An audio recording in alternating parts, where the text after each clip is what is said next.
우리 교환 글씨 크기 잘 보이십니까? 지난주에 좀 너무 작다고 하시는 말씀이 있어서 조금 하나 키웠는데 좀 보이십니까?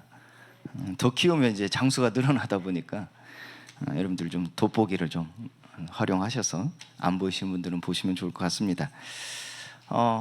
요즘 저는 너무나 좀 평안함을 누리면서 하나님과 함께함의 시간을 좀 많이 보내면서 좀 많이 살아나고 또 많이 기뻐하는 그런 날들을 보내고 있습니다. 처음에는 교단을 옮길 때 좀 가장 두려운 게 좀 있었어요. 이제 답이 없는 종교 생활로 돌아가지 않을까. 하도 뭐 이런 얘기를 듣다 보니까 답이 없는 종교 생활로 돌아가서 또 답이 없는 쳇바퀴를 도는 신앙 생활을 하지 않을까. 아무 뭐 힘도 없는 그리스도인으로서 세상에서 살아가지 않을까. 이런 고민 또 두려움, 이런 낯섦이 사실 컸습니다.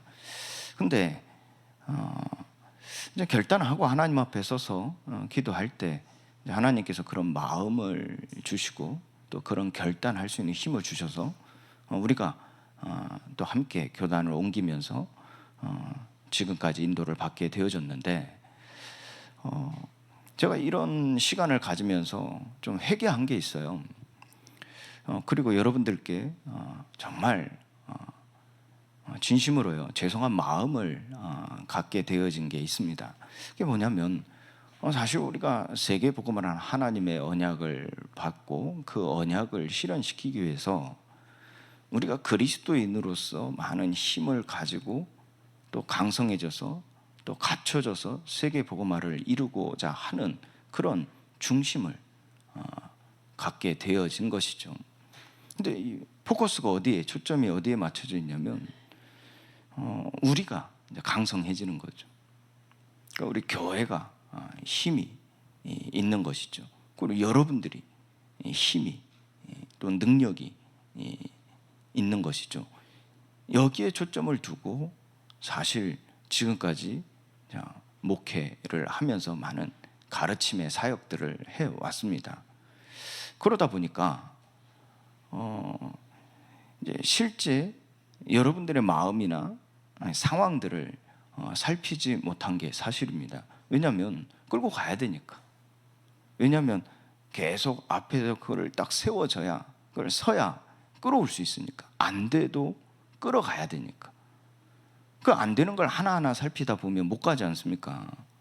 그래서 앞에 지도자로서, 앞선 자로서 제가 빨리 가야, 늦어도 되냐 이게 아니라 빨리 가야 세계복음화를 할 수 있고 끌어갈 수 있으니까 그런 것 같습니다. 근데 그러다 보니까 시간이 지나면서 느끼는 게 저 혼자 남더라고요. 그 뒤로 돌아보니까 아무도 없어요. 저 혼자만 남더라고요. 그러면서 이게 과연 맞는 걸까? 이게 하나님이 원하시는 일일까? 하나님이 일하시는 교회의 모습일까? 라는 질문을 계속하면서 사실 몇 년 동안 지내왔던 겁니다.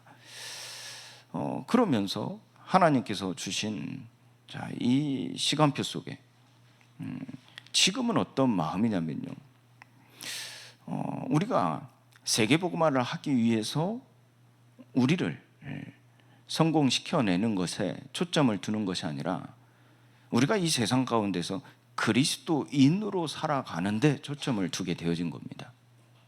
그러다 보니까요, 자유함이 생기고요. 그러다 보니까요, 평안함이 이르게 되어지고, 그러다 보니까 하나님과의 깊은 교제 속에서 들어갈 수 있는 삶이 회복되는 겁니다. 전에는 뭐 표대, 어떤 목표, 목적, 이제 하나님께서 주신 그 말씀에 대한 명령, 여기에만 초점을 두다 보니까 그걸 이루어 가는데 세상 속에서 우리가 뭔가를 이루고자 하는데 초점이 맞춰졌기 때문에 참 이 답답함, 그 안 되어짐에서 따라갈 수 없는 연약함 속에서 오는 그 좌절, 이런 게 참 살아가는데 기쁨이 되지 못하게 하는 요소들이 되더라고요. 많은 또 어렵게 만드는 요소들이 되더라고요. 그런데 이게 결국 기도하면 기도할수록, 책을 보고 신학을 공부하면 공부할수록, 연구를 하면 할수록 이 모든 것, 지금까지 해왔던 모든 것들은 하나님의 영역이라는 것을 알게 하시더라고요. 근데 하나님의 영역을 우리가 자꾸 감당하려다 보니까 어려울 수밖에 없는 것이었죠. 그렇다면 우리의 영역이 무엇인가를 볼 때 우리는 이 세상 속에서 그리스도인으로 살아가는 것이죠. 그러니까 그리스도인으로 살아감으로써 하나님께서는 세계복음화의 구원 사역을 하나님께서 친히 이루어 가신다는 겁니다. 그 방법이 바로 이 성령께서 우리 안에 계셔서 우리를 인도하시고 우리에게 역사하심으로 우리를 더욱더 그리스도인으로 살아가게 하시는 것이죠. 그때 하나님은 구원의 경륜을 우리가 살아가는 세상 속의 삶에서, 또 관계에서, 일 속에서 틀어내신다는 겁니다. 자, 이 부분을 깨닫고 나니까요, 지금까지 너무나 잘못 살아왔구나 그랬어요. 힘겹게 살아냈던 것들이 좀 가치 없다라기보다도요,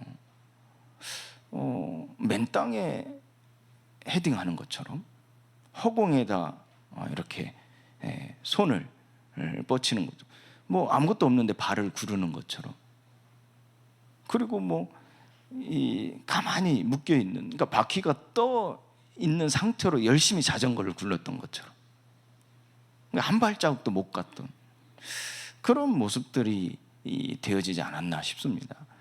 자, 그런데 이 그리스도인으로 살아간다 할 때 하나님께서는 하나님의 영역인, 사역의 영역이죠, 구원의 경륜을 틀어내실 때 세계 복음화를 이루어 가시는 하나님과의 이 연합 속에서 그 부분을 두고 계속해서 질문하는 가운데 선교적이라는 단어를 들은 겁니다. 이제 이게 지금 긴 역사는 아닙니다. 현대 신학이다 보니까 긴 역사는 아니지만은요, 이 급변하는 이 시대 속에 적합한 사역의 모델들이 나오기 시작하는 겁니다. 그러면서 갈수록 교인들이 감소되고 교회가 폐쇄되어지고 더 이상 신학생들이 나오지 않고 더 이상 교회 개척이 이 시대에는 불가능하다라는 그 인식이 바뀌어지는 그 흐름으로서 더욱더 그리스도인으로 살아가는 그 본질에 그러니까 충실한 사람들이 나오면서 이 흐름이 바뀌어지는 거예요. 부흥의 흐름이 바뀌어지는 거죠. 그러니까 더 뜨거워지는 거죠. 한국 교회, 미국 교회로 영향을 받았다는 우리 한국 교회입니다만은 이 한국 교회 그 부흥의 역사 속에서 더욱더 진실되고 더욱더 그리스도인다운 삶을 살아내는 사람들이, 또 그런 청소년들이 나오기 시작하는 겁니다. 그러면서 교회 개척은 어렵다라는 틀을 깨버리고, 교인이 감소된다라는 틀이 깨버리고, 더 나아가 오늘 이 청년들, 청소년들, 이게 교회를 떠나고 있다, 그들이 교회에 관심 없다라는 틀을 깨버리는 거죠. 그래서 점점 이 그리스도인으로 살아가는 그 사람들이 갖는 그 본질 속에서 하나님과의 깊은 교제 속에 성령이 하시는 역사가 이 세상 속에서 드러나기 시작하는 거예요. 여러분들 유튜브 잘 보시죠? 그 속에서 많이 소개되고 있는 그 사역들을 보면 사실은 이 그리스도인으로 이 본질적 삶을 살아가는 사람들이 하나님의 역사를 경험하는 그런 사례들로 소개되는 콘텐츠들을 많이 보게 되어질 겁니다.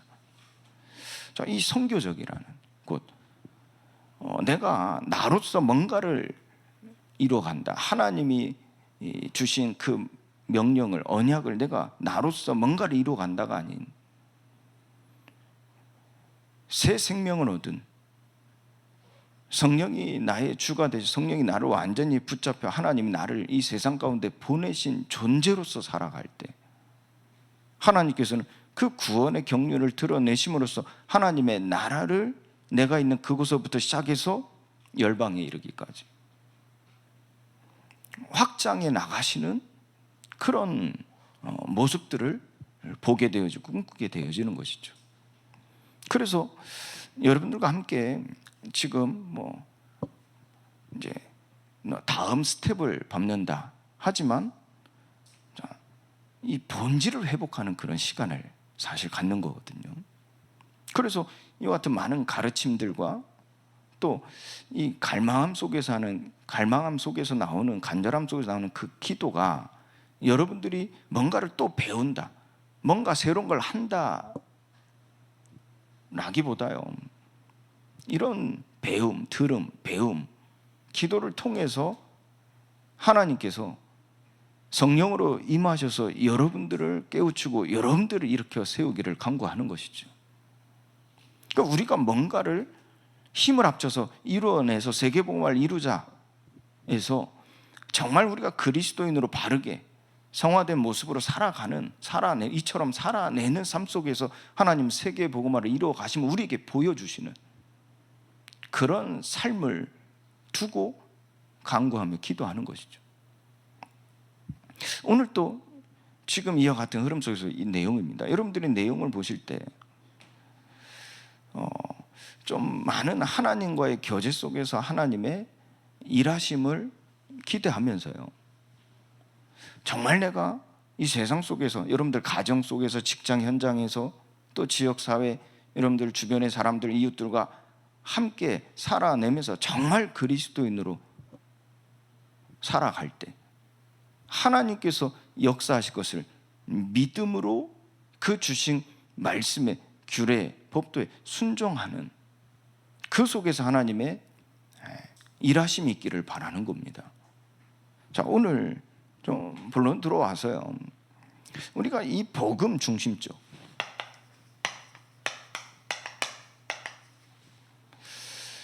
부흥을 준비하자라는 내용입니다. 자, 이 준비하는 교회입니다. 자, 복음 중심적 부흥을 준비한다라는 겁니다. 그럼 우리가 하나님 앞에 서서 말씀을 받고 그 말씀대로 살아내는 그 중심을 볼 때 부흥이라는 게 필요할까라는 질문을 계속 해왔죠.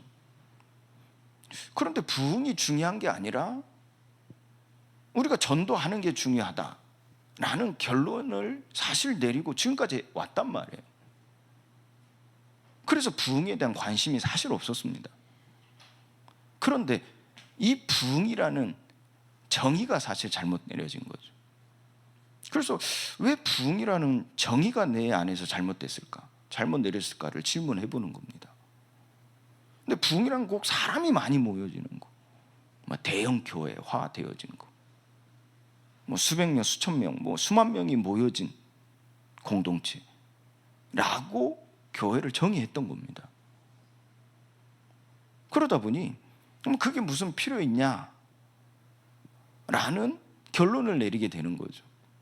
그러면서 이 전도하는 일에 더욱더 집중하자라는 결론을 내린 겁니다. 근데 사실은 그 결론을 내리는데 내가 감추고 싶고, 내가 숨기고 싶고, 내가 인정하고 싶지 않은 그런 마음이 있는 겁니다. 왜요? 해도 안 되니까. 내 수준이 이러니까, 상황이 이러니까. 거의 포기 속에서 나오는 결론이었던 거죠. 근데 그걸 우리가 할 수 있냐라는 질문 속에 나오는 결론이거든요. 무슨 말입니까? 아까 말씀드린 대로 하나님의 영역을 우리가 침범하는 것이죠. 그러면서 우리에게 주신, 하나님께서 우리에게 주신 삶의 영역을 감당하지도 못한 채, 관심도 없는 채 하나님의 영역에만 우리가 힘쓰고 살고자 했던 것이죠.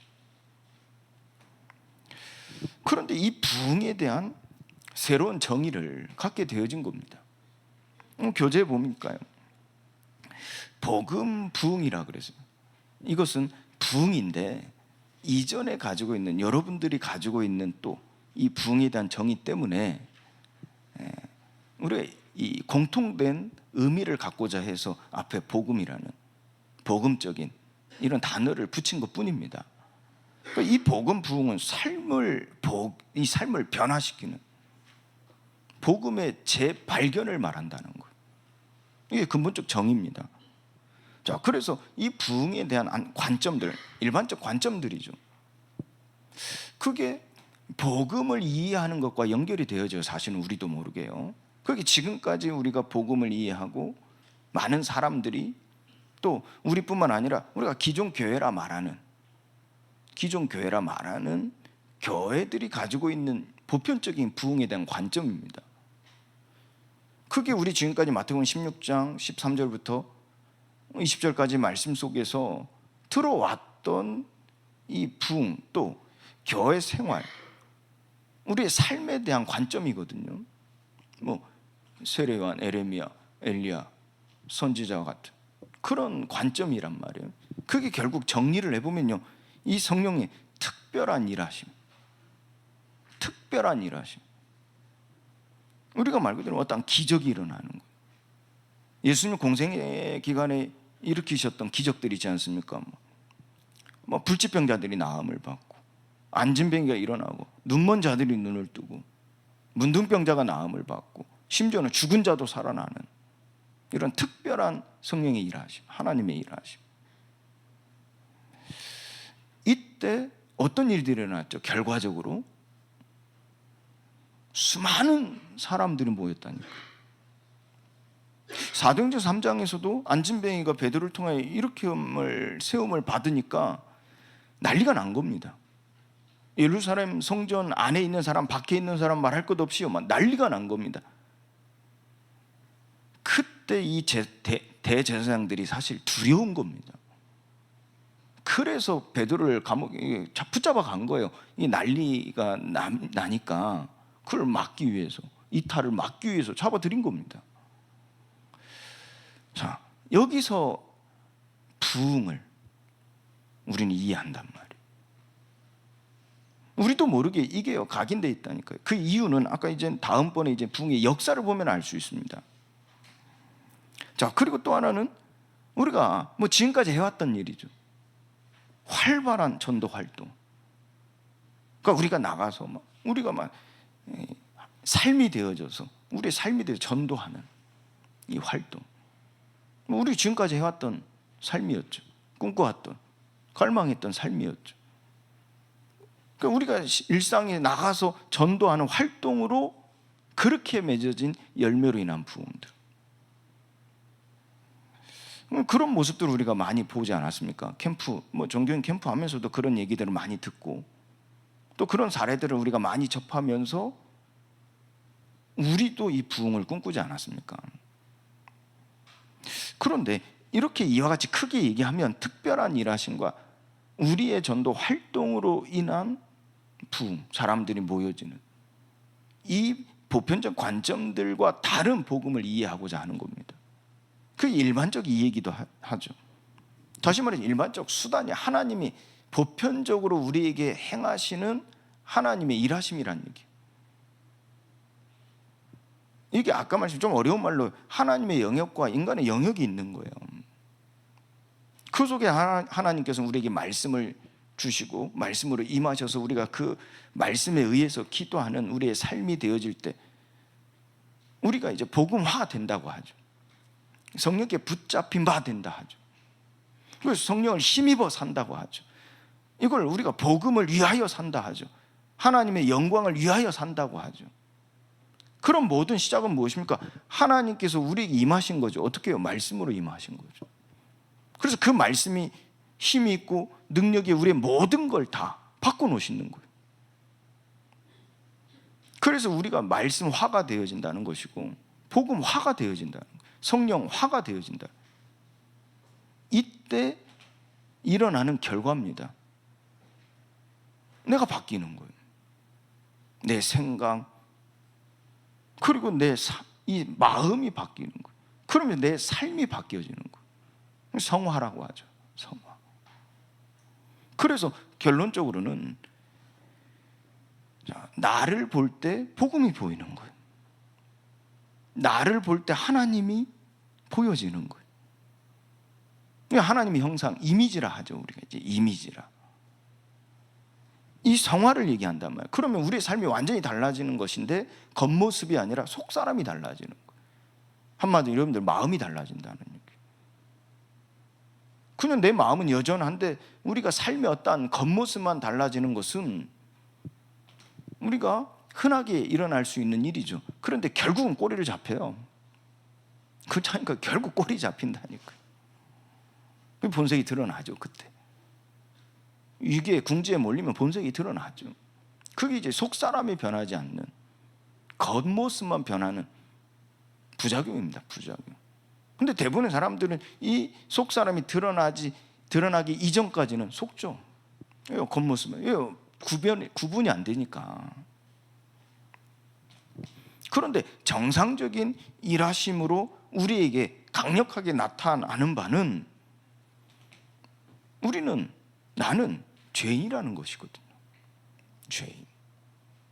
그런데 예수 그리스도로 말미암아 나는 깨끗해졌다, 이게 아니란 말이에요. 믿음, 확신은 좋은데, 확신은 좋아요. 그런데 예수 그리스도의 피가 나를 완전히 깨끗게 하셨다, 더 이상 나는 죄인이 아니다, 이거는 우리가 착각하는 것이란 말이에요. 우린 예수 그리스도를 믿음으로 의롭게 된 것이 아니라 의롭다 함을 받은 것이란 말이에요. 그래서 우리 안에 남아있는 이 죄의 성질, 남아있는, 우리가 각인, 뿌리, 체질이라고도 하죠. 남아있는 이 죄성, 사실 이것들과의 싸움이, 이게 로마서 7장 24절부터 이 바울이 싸움하는 싸움이거든요. 그런데 결론 내리는 바가 무엇입니까? 오라 나는 공고한 자로다. 나는 이길 수 없다는 겁니다. 여러분 안에 있는 죄성을 여러분들이 이길 수 없다는 거예요. 그래서 내린 답이 무엇입니까? 붙잡은 답이 무엇입니까? 그리스도 안에 있는 자는 결코 정죄함이 없나니. 결론을 내버린 거죠. 증명을 해버리는 거죠. 열매를 보여줘 버리는 겁니다. 누가 나를 이 사망의 몸에서 건져내려 할 때 그리스도 예수라는 결론이 나오는 겁니다. 그래서 이 그리스도 예수를 우리가 붙잡는 삶이 무엇이냐 할 때 생명의 성령의 법이라 그래요. 법. 그것이 우리의 육신을 변화시키는 겁니다. 그래서 실제 우리의 육신이 이 법에 따라 살아가는 거예요. 처음에는 힘들겠죠. 처음에는 낯설겠죠. 익숙치 않고. 처음에는 내가 가지고 있는 이 정의와 내가 가지고 있는 인식과 내가 가지고 있는 각인이 부딪히겠죠. 자꾸 이제 거부하겠죠. 싫어하겠죠. 왜? 힘드니까. 그러나 본질입니다. 오라 나는 공고한 사람이로구나. 누가 나를 이 사망의 몸에서 건져낼 수 있냐. 사망이 몸이라 그래요. 누가 나를 건져. 이 본질적으로 접근할 때 우리는 마땅히 하나님을 향하여 엎드릴 수밖에 없는 겁니다. 믿음으로 순종할 수밖에 없는 거예요. 그래서 내 몸이 점점 어떻게 해요? 변하는 거예요. 근데 보여지는 생활, 습관 이런 게 바뀌어진다라기보다 내 마음입니다. 마음이 바뀌어지는 거예요. 저는 이게 힘들었어요, 이게 싫었어요, 이게 힘들었어요. 근데 어느 순간 마음이요, 이게 점점 지나면서 마음이 이게 좋아지는, 이거 하고 싶어지는 거예요. 마음이 바뀌어요. 그때 어마어마한 시너지가 나와요. 나의 영과 혼, 몸이 시너지가 나오는 거예요. 연합할 때, 하나가 되어질 때. 그걸 이 빌립보 4장에서 바울은 일체의 비결을 배웠다 그러죠. 일체의 비결을 배웠다. 그래서 우리는 이 중생, 전에 말씀드렸죠. 새 생명을 얻은 것이요, 그리스도께서 내 안에 사시는 것이라 그랬어요. 이 새 생명을, 부활의 예수님께서 성령을 받으라 그랬어요. 이미 약속하신 것이요, 이루어진 때가 온 겁니다. 그것이 바로 예수님의 십자가 사건이었죠. 그리고 말씀하신 대로 부활하셔서 그 부활의 예수님이 내게 찾아오신 거예요. 그래서 성령을 받으라 약속하신 겁니다. 그걸 보고 우리는 성령을 받은 걸 보고 부활 생명을 이루었다 하는 것이죠. 이게 바로 중생입니다. 중생. 새로운 피조물이라 하죠. 새 것이 되어진 거죠. 그런데 이것이 존재로서 새로운 피조물이란 말이에요. 존재로서. 근데 문제는 뭡니까? 이 현실적 문제죠. 존재로서 새로운 피조물이 됐는데 생각, 마음, 의식은 안 바뀌었다니까. 이게 안 바뀐 겁니다. 예를 들어서 어렸을 때 부모를 잃어버렸어요. 나중에 부모가 찾았어요. 그러면 한 20년, 30년 그렇게 밖에서 부모 없이 부모와 상관없는 자녀, 상속자라는 그 기업이라는 가정의 기업이라는 전혀 상관없이 내 마음대로 세상에 의해서 살았단 말이에요. 그러다 어느 날 그 집에 들어갔잖아요. 그 가정의 문화, 특히 문화죠, 문화. 이게요, 존재로서 자녀는 회복됐어요. 가지고 가족관계 증명서 띄면 자녀라고 나와요. 존재로서는 바뀌었어요. 근데 뭐가 안 바뀌죠? 의식. 그 문화 속에 적응하기 너무 힘든 거예요. 그래서 뭐 책에도 나오지 않습니까? 뭐 자꾸 옛날로 돌아가, 옛날 친구들 만나고 자꾸 옛날 삶으로 자꾸 돌아가는 거예요. 그게 익숙하니까. 거기서 내가 위로를 받았거든요. 도움을 받았거든요. 그 자꾸 돌아가는 이겁니다. 그런데 이게 사람마다 그렇죠. 이게 자꾸 돌아가는 사람과 이걸 완전히 끊고 이 속에서 내가 기다리고 그 마음을 계속 향하여 가면 어떤 일들이 일어납니까? 점점 그 생각과 마음이 변함으로써 그 가정의 일원이 된다니까. 한 가족이 되는 거예요. 그러면서 이제 옛 것들이 버려지고 이전 것은 지나가고 새 것이 되어진 그 삶으로서 문화에 완전히 적응을 해버리는 거예요. 언제 그랬냐는 듯이 완전 달라지는 거예요.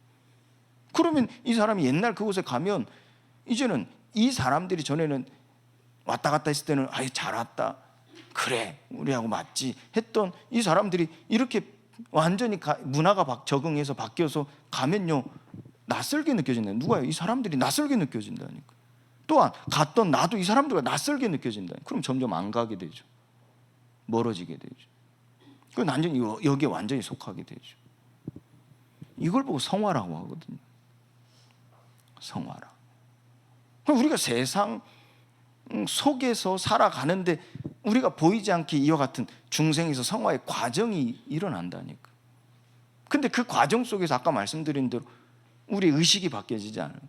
우리 마음이 이렇게 변하지 않으니까 계속 거기에 머무는 사람이 있고, 그리고 평생 왔다 갔다 하는 사람이 있고, 그리고 여기서 완전히 이렇게 넘어온 사람이 있는 겁니다. 그게 지금 우리 안에도 있어요. 이 세 분류로 크게 얘기해 보면 지금도 우리 안에 있다니까. 자, 그래서 우리는 이 은혜의 확신을 가지고 성령께서 우리 안에 일반적으로 일하심에 그 은혜 속에 있는 삶이 돼야 된단 말이에요. 그래서 우리는 이미 존재로서 여러분들이 이 자리에 계신 분들은 바뀌었죠. 그렇잖아요. 이제 하나님 우리 부르신 하나님의 집, 이곳에 하나님 우리를 부르셔서 우리가 이와 같이 하나님 자녀로 존재로서 바뀌었지 않습니까? 이제 중생이 되어졌단 말이에요. 그럼 남아있는 것이 무엇입니까? 성화입니다. 이게 우리의 삶이라니까. 그러니까 그리스도인으로 살아가는 겁니다. 자, 이게 이해가 너무나 중요했기 때문에 지금 시간을 많이 할애해서 전달을 드렸는데요. 자, 이걸 보고 자, 한마디로 부흥을 정의하면 이게 지금 복음 부흥이란 말이에요. 이 부흥이란 거는 예전에는 뭐 하나의 공동체, 어떠한 뭐 조직, 어떠한 뭐 사상에 의해서 많은 사람들이 그곳에 합류한다라고 이해를 한 겁니다. 그렇게 이해를 한 거예요. 그래서 교회라는 교회라는 곳, 그러니까 나와 상관이 없을 수 있단 말이에요. 근데 그곳에 많은 사람들이 담겨지는 걸 부흥이라고 얘기해줬다니까요. 근데 이 복음적 부흥이라는 것은, 복음 부흥이라는 것은 나와 하나님과의 관계 속에서의 성화를 말한단 말이에요. 성화. 그때 하나님의 영역인 하나님의 은혜, 경륜이 드러나는 겁니다. 그게 이제 성화에서 영화에 이르게 하는 하나님의 일하심이거든요. 성령의 일하심이거든요. 성화에서 영화에 이르게 하는, 그게 이제 세계복음화의 하나님의 일하심이죠. 그래서 사실은 우리는 성화에서 영화의 단계에 가는 게 아닙니다. 그렇죠. 우리는 성화에서 영화의 단계에 우리가 힘써서 가는 게 아니란 말이에요. 중생에서 성화의 단계에 이르는 것이 우리의 영역이란 말이에요. 이것이 우리가 살아가는 삶이라는 거예요. 육신적 삶이라는 거예요. 그 존재로서 우리가 살아내는 겁니다. 이것이 우리의 영역이라는 거예요. 자, 여러분들 부흥의 역사를 보세요. 우리나라를 미국 영향을 받지만 미국 볼 것 없이 우리나라만 본다 해도요, 이 부흥의 서막을 우리는 어떻게 알고 있습니까? 이 원산, 그리고 평양. 원산 지역에서 일어난 일들은 잘 모를 수도 있어요. 그러나 평양에 일어난 일들, 자, 그런데 그 시작은 사실은 이 원산 한 선교사로부터 시작되어진 부흥운동이었습니다. 이 선교사로 와서, 쉽게 얘기하면 정말 하나님을 사랑하고 하나님 앞에 이제 갈망하면서 이 한국에까지 왔다니까요. 그래서 그런 이 믿음, 확신, 하나님의 주신 언약, 이거 확실한데 무엇이 안 됐냐? 성화가 안 되는 겁니다. 무슨 말이죠? 이게 삶에서 나오지 않는 것. 그걸 어느 날 이 선교사가, 이 로버트 하델이라는 선교사가 깨닫습니다. 그리고 사람들 앞에 공개적으로 회개한 거예요. 그러니까 이게 시작이요. 자, 이 시간이 지난 4년이 지난 이후에 평양 대부흥운동이라는 이 한국 교회에 길이 남는 역사가 되어진 거예요. 여러분 잘 아시는 길선주 장로라는 이 사람이 이 교회에서 이 말씀 사경에서 나 또한 그렇습니다 라고 이 삶을 돌이키는, 근데 이 마음을 돌이키는 겁니다. 사실은 이것이 많은 사람들 앞에 엄청난 영향이 된 거예요. 그래서 수많은 사람들이 이 성령의 임재를, 사도행전 2장에서 일어났던 그 마가 다락방의 성령의 임재를 경험한 겁니다. 이후에요, 한국에 대변화가 일어났습니다. 이때 신앙 형태, 우리가 지금 흔히 하고 있는, 하려고 하지만 잘 못하고 있으면서 또 못하니까 또 마음에 찔림을 받고 막 이렇게 갈등하고 있는 이런 일들, 이걸 진리라고 여겨지는데 이걸 또 안 하면 교회가 왜 저러냐 이렇게 말하고 있는 이런 형태, 신앙의 형태들이 만들어졌어요. 대표적인 거죠. 여러분 잘 아시는 새벽기도. 이게 한국 교회의 신앙 형태거든요. 한국 고유의. 근데 교회가 새벽기도 안 하면 교회가 아니다고 말하는 사람들도 있습니다. 왜 그러냐? 이게 이때 쭉 만들어진 신앙의 형태입니다. 미국, 유럽은 새벽기도가 없습니다. 또 통성기도 그렇잖아요. 우리 통성기도. 그러니까 통성기도, 저도 그랬어요. 통성기도 안 하면 왠지 기도 아닌 것처럼. 근데 이때 많은 사람들이 모여지니까 작은 소리가 합쳐져 보세요. 그 영향이 어마어마하고 그 영향이 사람의 마음을 때리는 거는 엄청난 힘이 된다니까. 근데 이게 딱 형태로 남겨진 게 통성기도거든. 두세 사람이 모여가지고 통성기도 해보세요. 이런 예전에 대부흥운동이 일어났던 그런 분위기를 꿈꾸며 통성기도 하자 하는데 쉽지 않아요. 그렇게 하려면 막 악을 써야 돼 막. 근데 좋은 의미는 있어요. 아무것도 안 보이고 하나님만 바라볼 수 있는 좋은 장점은 있습니다. 근데 이게 이제 진리인 것처럼 가르치는 게 문제가 되는 거죠. 또 그걸 진리인 것처럼 바라보는 편견이 문제가 되는 거죠. 이거는 사실은 이때 한국 1903년에서 7년 사이에 일어났던 그런 대부흥 운동으로 인하여 많은 사람들이 모여지는 그런 결과로 인하여 만들어진 신앙의 형태일 뿐입니다. 이게 한국교회 신앙의 실천으로 자리매김을 한 거죠, 사실은 지금까지. 그래서 전통이 오래된 교회는 강조합니다. 지금도. 그래서 이때 가지고 있는 목표가 무엇이었습니까? 100만 인구령. 그러니까 100만 명이 모이자. 그때 얼마나 사람들이요 막 열정이 있었는지 몰라요. 가지고 막 마을 곳곳에 가지고 종 한 번 치면 막 끌고 갔다니까요. 새벽이고 밤이고 다 필요 없이.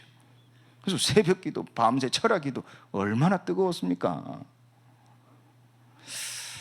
자, 그러면서 폭발적 성장이 일어난 거죠. 그러니까 곳곳에 여러분들 결국 곳곳에 십자가가 세워졌다니까. 그러면서 전도 시대가 열린 겁니다. 70년대, 80년대 전도 시대가 열린 거 여러분 기억나실 겁니다. 그때 주축이 된 게 무엇이죠? 자, 이 선교 단체가 일어난 거. 대학가에서.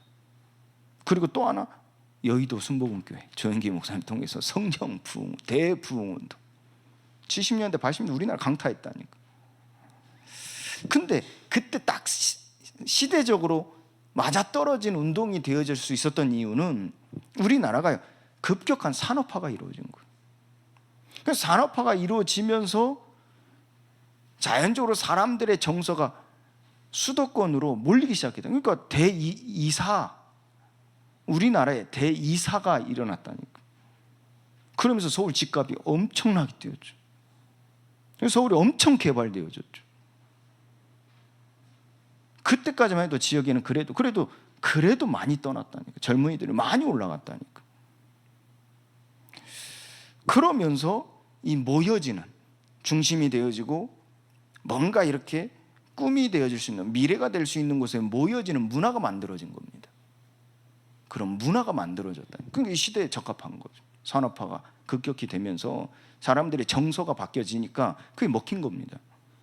그래서 지금 대학생들의 부흥운동, 그리고 순복음교회 조영기 목사님 통해서 이 성령의 바람도 그때 이제 모여서 엄청나게 뜨겁게 기도하고 하지 않았습니까? 그래서 이 회개, 이 성장, 이게 역동적으로 이 시대에 일어났다니까요. 자, 그런데요, 지금 와서 보면요, 많은 연구자들을 통해서 또 이 신학자들을 통해서 평가하고 있는 게 무엇이냐면 이때 일어났던 일들이 이 빛과 그림자가 있다는 겁니다. 뭐 하나만 더 얘기해 보면요, 여러분들 그 전에 이제 이 이후에 이제 개인주의로 조금 이어졌거든요, 사람들이. 그러면서 이 무리가 움직이니까 교파를 넘어서다 보니까 이 사람들이 어떠한 선택을 하게 되는 거예요. 그리고 사회가 급격한 이 성장 구도가 어떻게 바뀌어집니까? 이 산업혁명을 통해서 사람들이 이웃 간의 관계가 다 깨져버린 거예요. 다시 말해서 지금 시골도 그와 같은 일도 많이 지금은 이제 많이 없어졌지만 뭐 몇 년 전만 해도 시골 같은 데 보면 이 그룹 사회가 공동체적 사회를 이루었잖아요. 그래서 거기에는 시골 같은 데는 대한민국 헌법이 잘 적용이 안 돼요. 왜냐하면 그 그룹 안에서 마을 공동체 안에서 법 안에서 살아가는 게 그게 다 통용이 되기 때문에 그렇습니다. 그래서 이 경찰이 와서도 잘 안 잡아가요. 왜냐? 이런 공동체적인 의식을 가지고 있기 때문에. 근데 지금 우리가 보여지는 모습입니다. 급속한 산업혁명으로 이후에 사람들이 마을을 떠나잖아요. 그 공동체 의식이 깨져버렸어요. 그 깨져버렸다니까. 그러면서 자본주의 시대가 열려버린 거예요. 자본주의 시대가. 그런데 이 자본주의 시대가 열린다 하는 것은 무엇을 의미한 줄 아십니까? 이때부터 전통 어떠한 이 정신, 한국만의 어떠한 정신, 이게 약화되면서 돈에 따라 움직여지는 거예요. 근데 그 돈에 따라 움직여지는 게 결국 마음에 무엇을 향하여 움직여지냐? 문화입니다, 문화. 지금 잘 그게 드러나 있죠. 근데 이 문화가요, 어렵다 하는데 그 어려운 살림에 돈을 끄집어낸다니까. 사람 다 어렵다고 하잖아요. 근데 문화에 의해서 다 끄집어낸다니까. 자녀와의 관계, 죽어도 안 되는 부모가 문화를 가지고 소통하려고 하는 손을 내민다니까. 그래서 누구는 뭐 어제 자녀를 위해서 콘서트도 갔다 오시고, 그게 뭐 맞는 얘기입니다. 틀린 얘기가 아닙니다. 왜요? 이게 문화라는 걸 통해서 끄집어내는 거예요. 돈을 끄집어내는 거예요. 그게 자본주의 시대의 특징이죠. 그게 사람의 정서, 사람의 삶에 영향을 실제적으로 끼치는 게 무엇이었습니까? 개인주의입니다. 근데 이게 신앙과 어떻게 연결이 되어졌습니까? 그때부터 교인들이 어떤 마음을 갖게 되죠? 이제 내 입맛에 맞는 교회를 가기 시작합니다. 언제든지 교회를 바꿉니다. 이게 시대적 정서입니다. 그 문화에서 나오는 정서입니다. 그래서 교회 공동체적, 그때는 십자가만 세워놓고 그냥 갔다니까요. 그리고 작은 교회, 어려운 교회다 하면요, 마음을 내놓고 지나가다 헌금도 하고 갔어요. 예전에 우리 처음에 초창기 때 교회, 우리 교회도요, 저 옆에, 이 옆에 있을 때 힘들다 하니까요, 막 누군가 와가지고 돈을 떨어놓고 갔다니. 여러분들 목사님들한테 듣기도 하셨잖아요. 모르는 사람이 하나님 음성 듣고 버스에서 지나가다 내리다 갑자기 그 앞에 우리 교회 앞에다 헌금하고 갔다니까요. 그 이제 하나님의 감동에서 근본적으로는 하나님 감동이죠. 그러나 이게 사회적, 시대적인 이 문화 정서이기도 합니다. 근데 지금은 그런 일 없잖아요. 거의 없죠. 있기야 있습니다만은 거의 없죠. 그때는 그게 일반화돼요. 보편적이었다니까. 그래서 미자립 교회나 그러니까 미자립 교회란 말 자체가 없었어요, 그때는. 자, 그런데 이때 이제 교회들이 그 현실에 대응하기 위해서 바꾼 게 뭡니까? 찾아가는 거예요. 찾아가는. 그러니까 교회 세워놓으면 불러드렸잖아요. 이 산업성, 특히 IMF 터지고 난 이후에 이제 교회들이 바뀌어진 게 뭡니까? 찾아가는 거예요. 찾아가는 거예요. 가정으로 찾아가는 전도 시대가 열린 겁니다. 그러면서 사실 이 다락방 운동이 터진 거예요. 사실은 역사적으로 보면 그렇습니다. 다락방 운동이 터진 거예요. 찾아가서 전도하는데 완벽한 전략을 가지고 있거든. 성경적 전략을 가지고 있거든. 이게 터진 겁니다. 자, 그런데 부작용이 무엇이었습니까? 공동체적인 의식이 없어져 버린 거예요.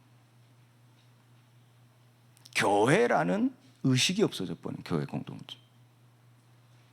지금 여러분들 많이 느끼실 겁니다. 근데 그게 꼭 다락방 문제냐? 그렇지 않습니다. 교회들이 대부분 지금은 이와 같아요. 그 한계를 맞이한 거예요, 지금. 한국 교회의 역사. 이건 세계 교회도 마찬가지. 교회 역사적으로 한계를 맞이한 거예요.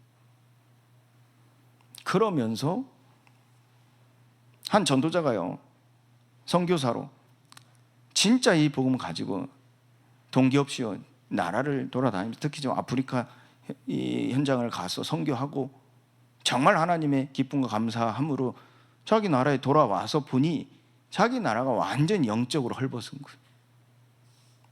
그렇게 이 기독교 역사에 중요한 막대한 영향을 끼친 이 나라, 영국이라는 나라입니다. 완전 영적으로 헐벗은 거예요. 지나가는 길목에는요, 노숙자들이 난무하고요. 그렇게 발전된 나라 안에 노숙자들이 난무한다. 그것도 시내 한복판에, 그 명품 거리에서도. 제가 잠깐 있을 때도 많이 봤어요. 영적 헐벗음을 두고 이 사람이 각성한 겁니다. 그러면서 이 존재로서의 회복을 하나님 앞에 삶으로 변혁을 일으킬 수 있는 이 선교적 교회라는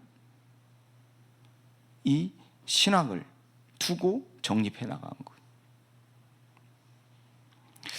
그러면서 성공 중심적으로 사회적 책임과 관심이 부족하고 개인 구원 중심의 신앙, 신비주의와 기복주의의 신앙이 빠져있는 교회를 완전히 각성시키는 거예요. 교회 내 갈등으로 인해서 막 사람들이 서로 인간적인 육신적인 것에 흔들리고 싸우고 갈등하고 분열하고 단절되어진 이 시대에 완전히 각성을 일으킨 거예요. 그러면서 이 부흥이라는 개념을 바꾼 겁니다. 우리가 이 시대에 적합한 이 복음의 부흥, 그리고 여기에 조금 우리가 좀 알고 가셔야 될 게 뭐냐면, 이 시대는 이 마음, 왜요? 이 공동체적, 마을 공동체적인 의식이 사라져 버린 시대입니다. 그러다 보니 지금 사람들이 무엇에 의해서 움직여지는가? 또 다시 말하면 여러분들은 뭐에 의해서 움직여집니까? 무엇에 의해 움직여지십니까? 머리로는 말씀이죠. 그렇죠. 머리로는 말씀입니다. 그러나 실제 삶은, 육신의 여러분들의 삶은 무엇에 의해 움직여집니까? 머리로는 말씀이라니까. 거의 마음입니다. 그래서 우리는 그 마음에 하나님의 말씀을 담는 겁니다. 성령의 역사로 인하여 우리의 마음에 변혁이 일어나는 겁니다. 그래서 존재로서 우리는 그리스도인으로 살아가는 겁니다. 여기에 따른 성화입니다. 그래서 여러분들이 교환을 조금 참고하셔서 성경 말씀을 쭉 찾아보셔서 한번 여러분들이 연구해 보세요. 연구를 해보시라니까. 그러면 연구한다, 그걸로 여러분들은 충분합니다. 왜요? 저는 기도하는 게 있습니다. 간구하는 게 있습니다. 여러분들이 연구할 때 성령이 역사하시기를. 그래서 여러분들이 연구를 하냐 안 하냐 차이일 뿐입니다. 그래서 여러분들이 실제 내가, 그리고 우리 교회가 이 부흥 사역을 위해서 생각해 볼 질문 세 가지. 개인적인 영적 회복과 공동체적인 영적 부흥을 경험한 적이 있습니까? 있다면 무엇에 의해서? 여러분들 이걸 찾아내셔야 되겠죠. 그렇다면 이걸 찾아낸 내가 새신자와 아이들을 가르치기 위해 나는 어떤 훈련을 시킬 것인가? 우리 교회에 함께 어떻게 이 훈련을 시켜나갈 것인가? 그것이 앞으로 우리가 10년 비전 속에 이뤄갈 이 셋들 사역이면서 이 세상 속에 세울 센터 사역입니다. 그래서 복음 부흥 사역에 초점을 맞춰 사역할 수 있는 방법이, 지금 내가 할 수 있는 방법은 무엇인가? 한 주 동안 내가 또 지금 이 시대에 내가 살아가는 나의 삶 속에서 이 부흥, 복음적 부흥 사역에 초점을 맞춰 할 수 있는 일이 무엇인가?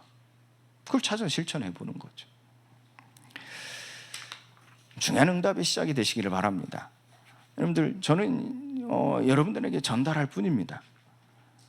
그러나 제 마음속에는 이 성령이 여러분들의 마음에 찾아오셔서 역사하시기를 간구하는 겁니다.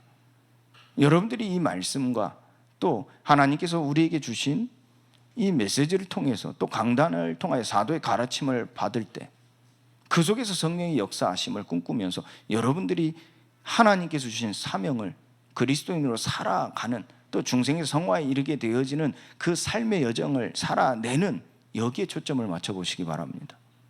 그러면 하나님께서 여러분들을 바꾸실 겁니다. 여러분들을 통하여 구원의 경륜을 드러내실 겁니다. 하나님의 일하심이 여러분들의 삶 속에, 또 업 속에 한 주간 풍성히 있기를 예수 그리스도의 이름으로 축원드립니다. 하나님 감사합니다. 우리가 이제 그리스도인으로 살기를 원하오니 오직 성령으로 충만케 하여 주옵소서. 성령의 일하심 속에서 우리를 성화시켜 나가실 줄 믿사오니, 우리가 그리스도인으로 살기를 힘쓸 때 하나님께서 우리에게 은혜를 더해 주시고 우리를 깨닫게 하시고 우리가 할 수 있는 힘을 더해 주셔서 우리로 말미암아 천하 만민이 복을 얻게 하여 주옵소서. 이 일에 쓰임받는 증인으로 또 주역으로 많은 사람들의 본이 되어 가르쳐 지키게 하여 그들이 또 다른 사람들을 가르칠 수 있는 하나님의 일하심이 항상 우리의 여정 속에 있게 하여 주옵소서. 예수 그리스도의 이름으로 기도합니다. 아멘.